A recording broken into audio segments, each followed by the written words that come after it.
In this problem, we are told that segment ED is the perpendicular bisector of segment AB. Let's take a look at the meaning of perpendicular bisector to see what information we can conclude.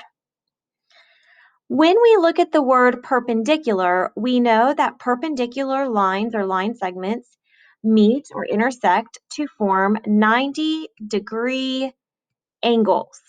That's what's created. So if we look at the intersection of ED and AB, we have 90-degree angles formed at that intersection. So we can conclude that angle ADE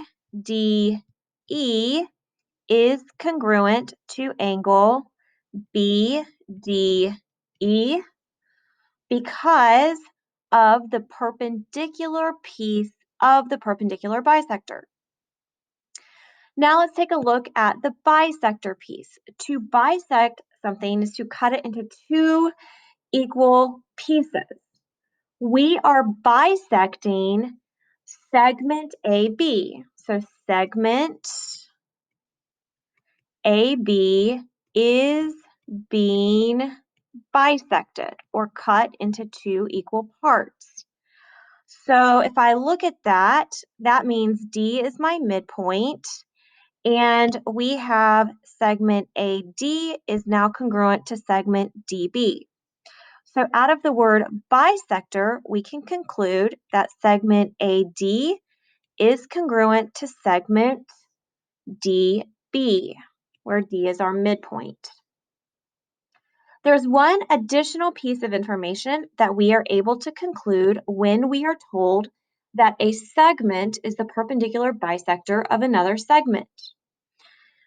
We are able to further conclude that segment AC is congruent to segment BC. So segment AC is congruent to segment BC.